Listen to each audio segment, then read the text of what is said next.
Alright, Shalom. Shalom. First and foremost, I'd like to give all praises, honor, and glory to Yahweh, by Hashem, Yahushua, by Hashem, Rakakodash. We want to say double honors to the apostles and the elders of Great Millstone who rule well. Peace and blessings unto the sincere. I can just push forth in the truth of the four corners of the earth. We want to say shalom to brothers and keep pushing. And a double shalom to the Israelites that's looking like the other nations and start watching. We want to say shalom to brothers and sisters as well. We the GMS Lions of St. Louis Camp coming back at it with another in the classroom lesson. And we're going to entitle this Who Are the Spartans? Right? So who are the Spartans? So when you think of the Spartans, you think of the movie 300, right? What's the guy name? I forget his name, but his guy, this guy, That's what right? But the actual actor, right? It don't matter. He a devil anyway. But so the Spartans were actually dark-skinned men. They were actually Israelites. Okay, but Hollywood always whitewashes everything that the Israelites do. Okay, and so I'm just gonna go into some brief history, because we'll be here for hours, digging up all this history. So I'm just gonna touch on it a little bit and pull some precepts, and Lord, this is edifying. Okay, and so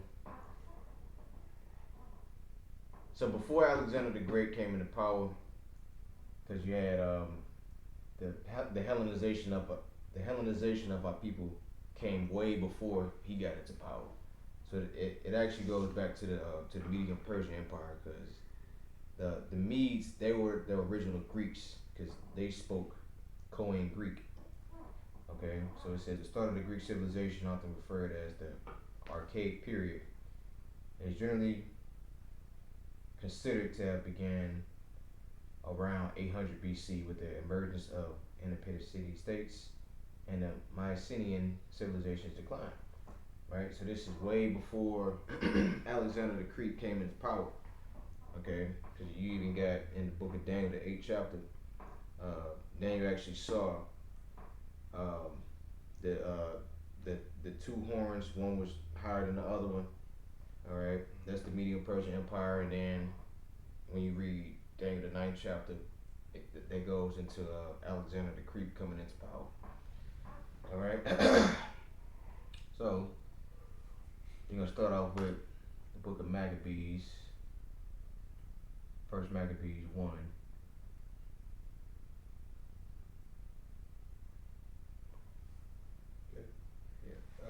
Book of First Maccabees chapter 1, it says, and it happened that after that Alexander, son of Philip, the Macedonian, who came out of the land of Chetam, had smitten Darius, king of the Persians and Medes, that he reigned in his stead the first over Greece. Right, so he reigned in his stead the first over Greece, right?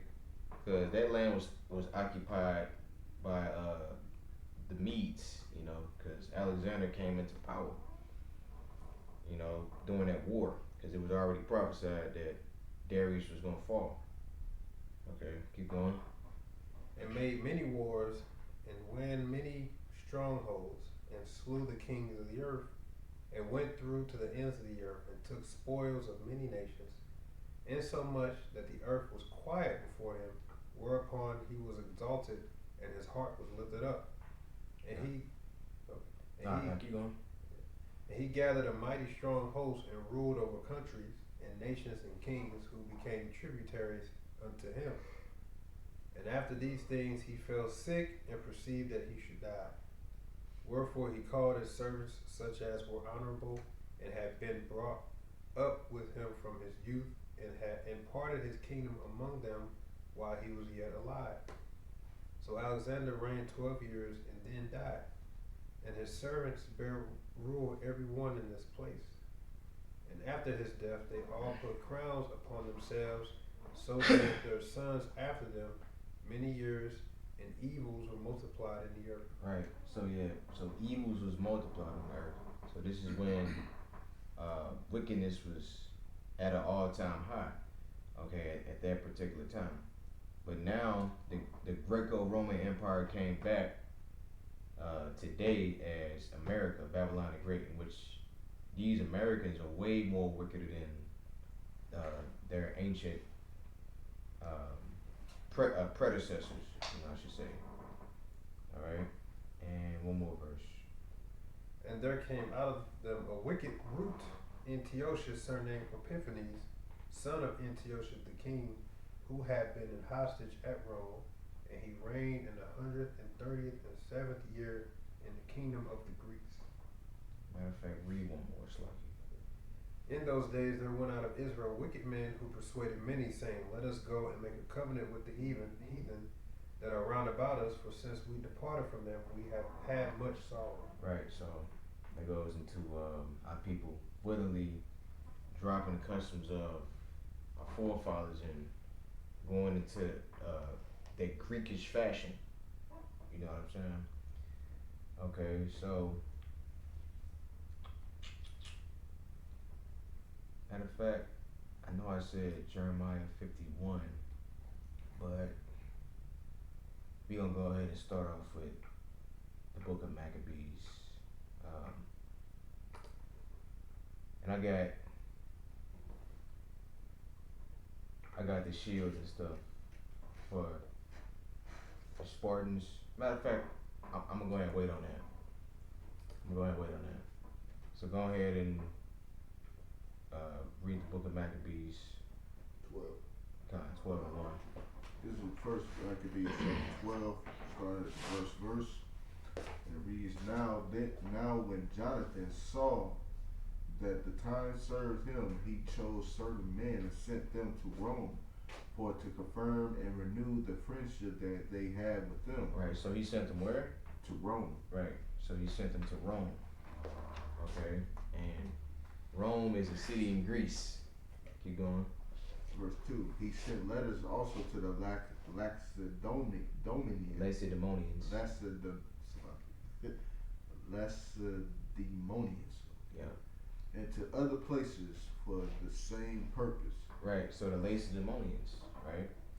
So when you look at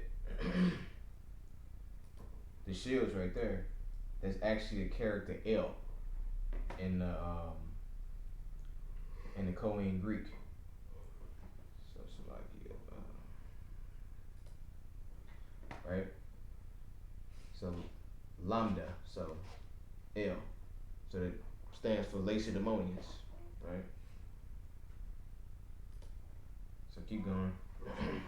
So they went into Rome and entered into the Senate and said, Jonathan, the high priest, and the people of the Jews sent us unto you to the end you should renew the friendship which you had with them in league as in former time.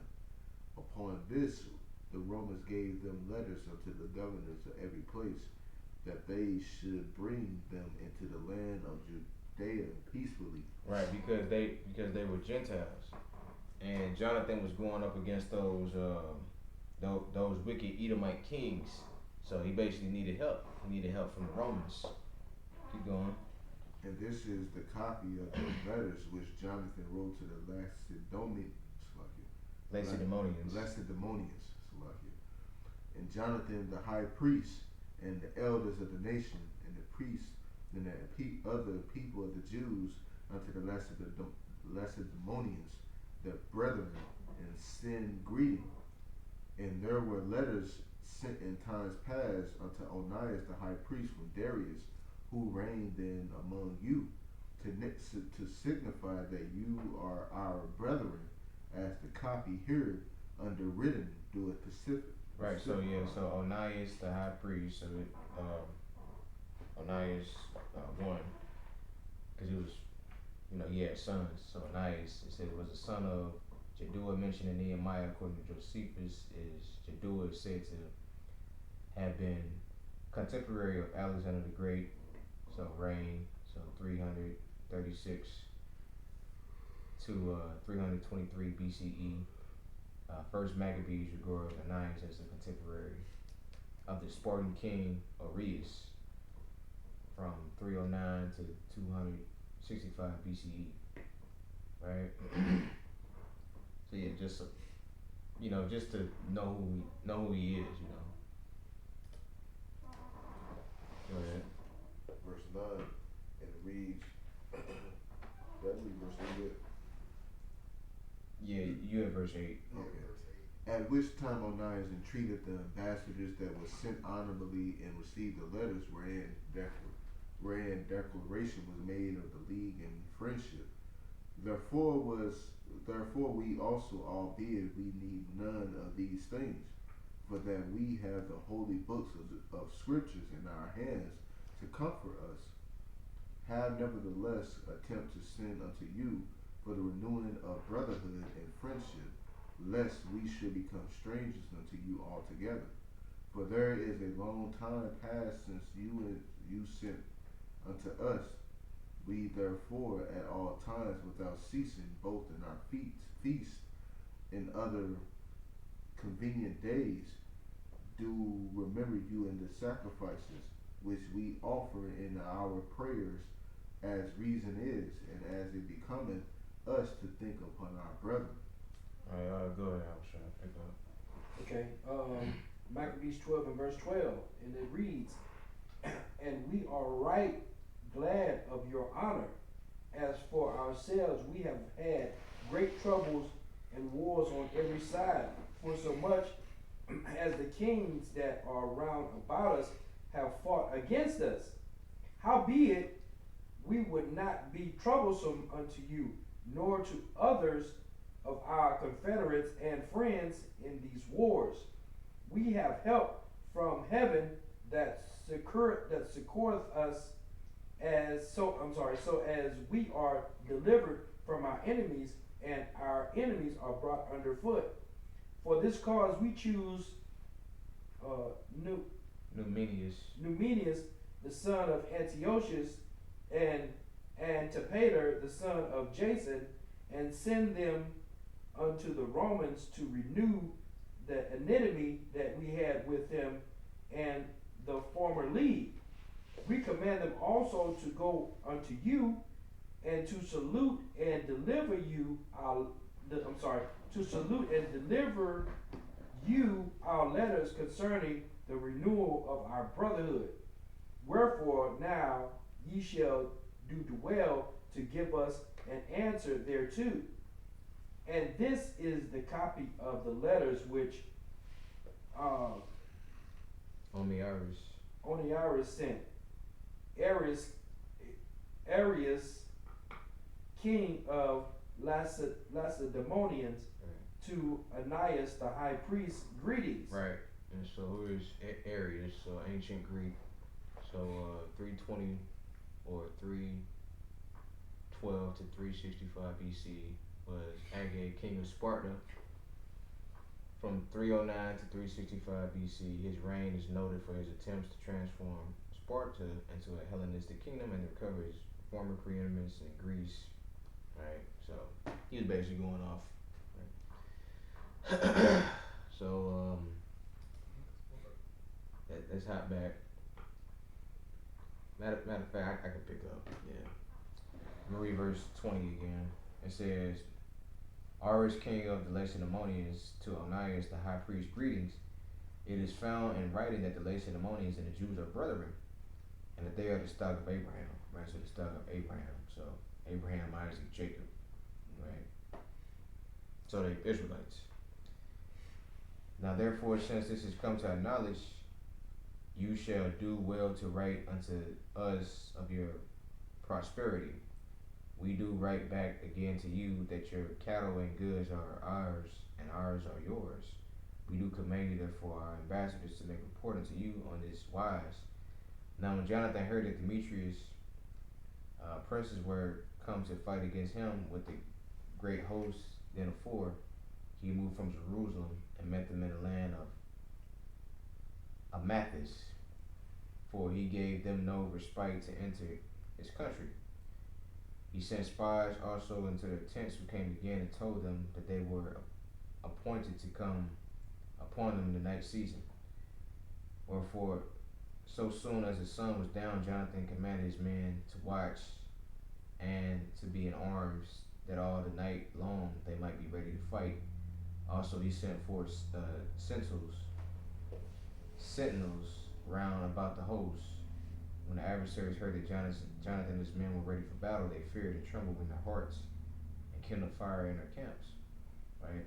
You don't really necessarily have to read the whole thing, but kind. I just wanted that part about that they was of the stock of Abraham. Right? So yeah, it's a Greek alphabet, and right, because when the movie came out, everybody wanted to fight like a Spartan and all that. And so Tazwan, can you go to Jeremiah 51 and 19, Bakasha? This is the book of Jeremiah chapter 51 verse 19 says, the portion of Jacob is not like them, for he is the former of all things, and Israel is the right of his inheritance. The Lord Yahweh of hosts is his name. Right. So says Jacob is the former of all things. So what's that? So combat, everything, like everything that you think of, it was a Jake behind it, and the 300 Spartans is one of them. You know how that resonated with your spirit, how he was warriors and fierce, and manly men that had beards. They wasn't naked. That they was actually fully clothed. They had beards and braids and cornrows and stuff like that. And okay.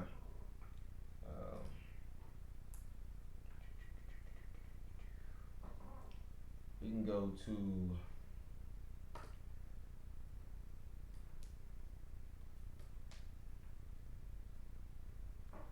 alright, can you read the book of Judges, chapter 7? From the top.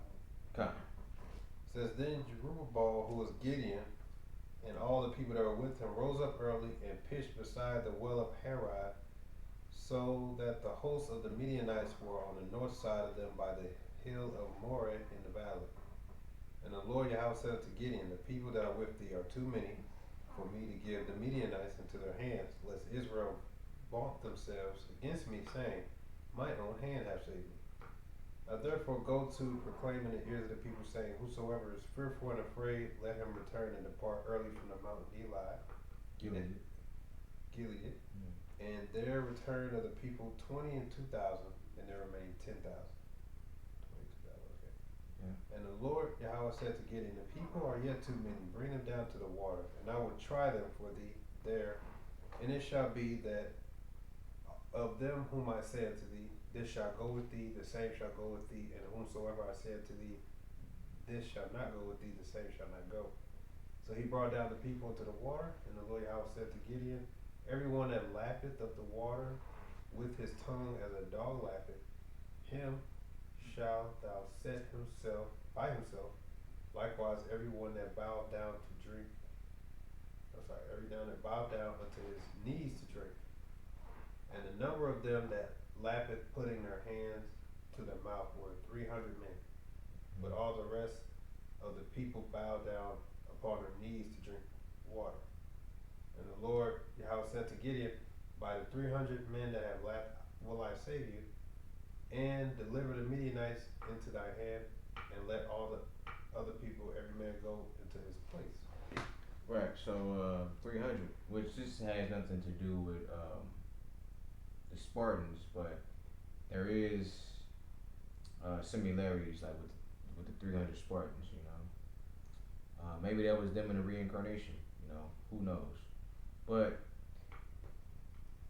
nonetheless they still of the stock of Abraham,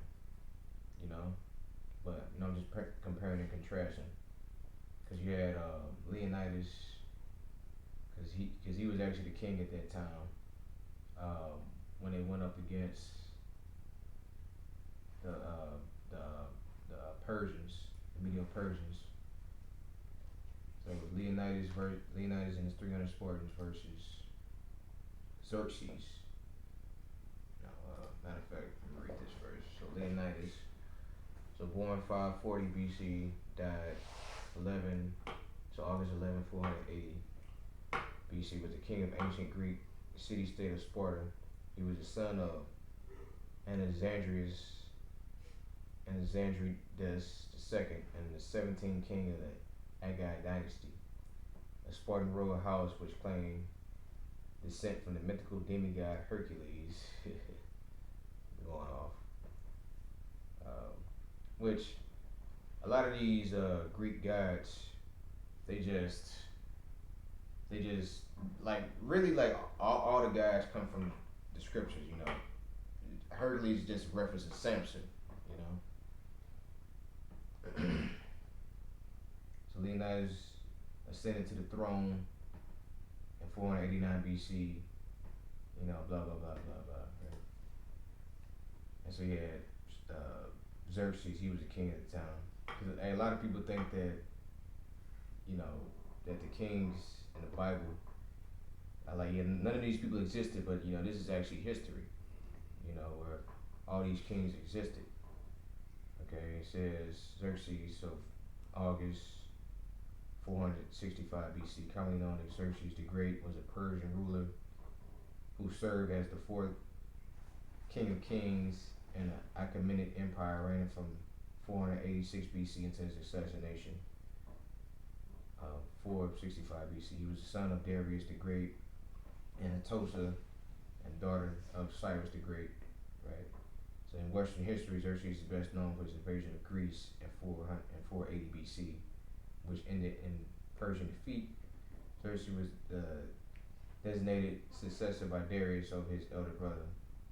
Right. So kind of, you know, there's a lot more history to go into, you know.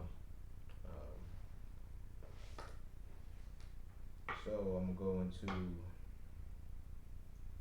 I can read this. So Acts 16th chapter, and I'm gonna start at one actually. It says, then came he to Derbe and Lystra, and behold, a certain disciple was their name Timotheus, right? He's talking about Paul, the son of a certain woman which was a Jewess, so a woman from the tribe of Judah, and believed, but his father was a Greek. So when his father was an actual Greek, no, his father was just a Hellenized Jew, which was well reported by the brethren that were at Lystra and Iconium. Him will Paul have to go forward with him and took and circumcised him because of the Jews which were in those quarters, for they all knew that his father was a Greek. And as they went through the cities, they delivered them the decrees for the keep, and were ordained of the apostles and elders which were at Jerusalem. And so were the churches established in the faith and increased in number daily. And when they had gone throughout Phrygia, the region of Galatia, and were forbidden by the Holy Ghost to preach in Asia. And after they were come to Mysia, they had swayed to go into Bithynia, but the Spirit suffered them not. And this is the point. And they, passing by Mysia, came to Troas, and a vision appeared to Paul in the night. There stood a man of Macedonia and prayed him, saying, come over into Macedonia and help us. And after he seen the vision, immediately he endeavored to go into Macedonia, assuring gathering that the Lord had called us for to preach the gospel unto them. Right. So those Israelites that was in Macedonia. So now when you go back to Maccabees, the first chapter, they talk about it says, you know, and it happened after Alexander, the son of Philip, the Macedonian, right? Because that was a Edomite city, right? So our people were scattered in there too, all right, in the city of Sparta. And Paul had to go and preach to those Gentiles, all right? And that's pretty much it. Anybody got any precepts? Yeah. Grab it real quick. Yeah, Slovakia. Like I know going into history can be boring. No, that's actually interesting, you know, because these were our people, you know, Right. because like you said at the beginning, Esau does, he always whitewashing great history, historic figures, you know, and 300 men, 300 Spartans is in one of them, Right. man. That's right. Anytime you have a victory somewhere and it's dealing with the Israelites, with them being in power, they have the ability to change the history of it, so to speak, to make it fitting for themselves. Right. That's how this devil is. You know, all of the history of our people, you know, like you say, is whitewashed. You know? Right. Yeah. Yeah, because Leonidas he was killed in battle because he only had 300 men with him. But the Spartans came back. You know, it was Edomites in the army too, and of course, took them down. Yeah, just a quick one.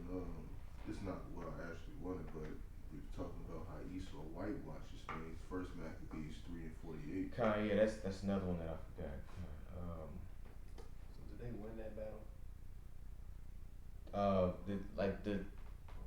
The 300 Spartans died, but like when you watch the movie, they went back and got reinforcements.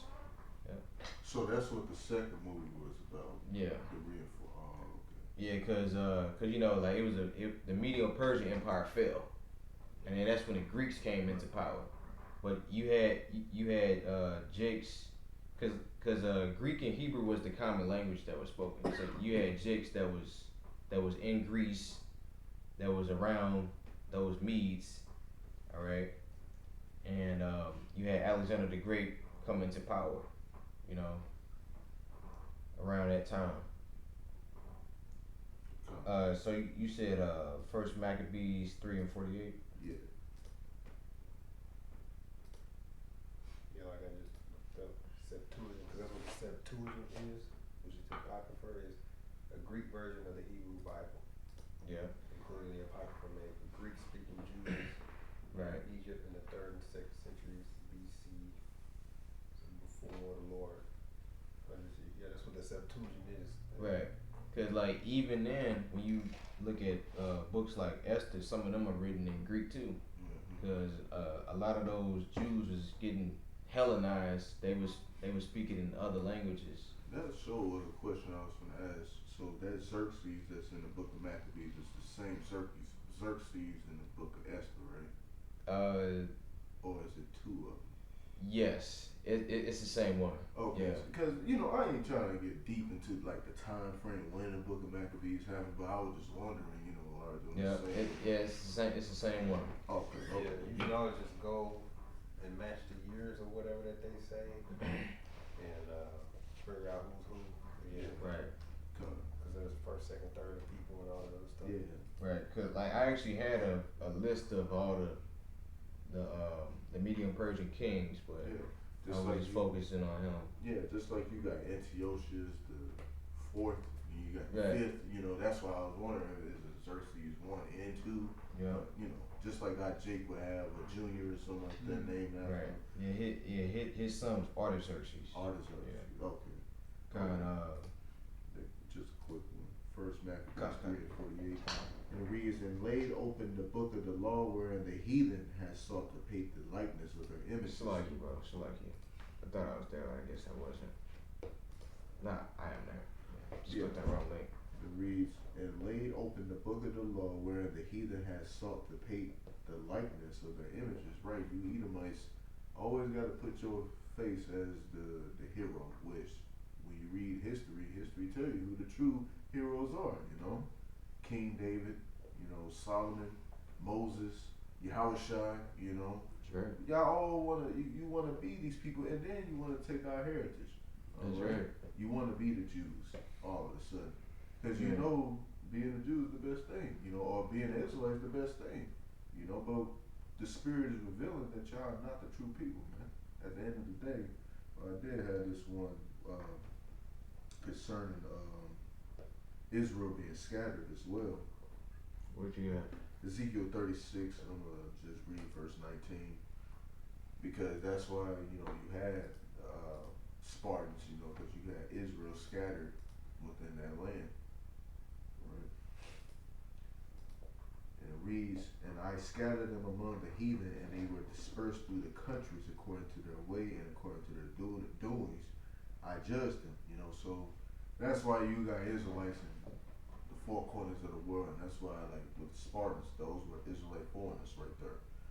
Those are what you would call like strangers and stuff like that, because they are alienated right now. As Paul, I think it was in Galatians, you was once Gentiles in times past, because they was following after the customs of the Greeks. That's They right. was calling themselves Spartans instead of Israelites. That's right. Con. Anybody else? So that's pretty much it.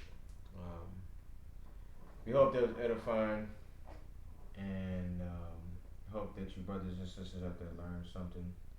Because we are the greatest people on the earth. We do the best things.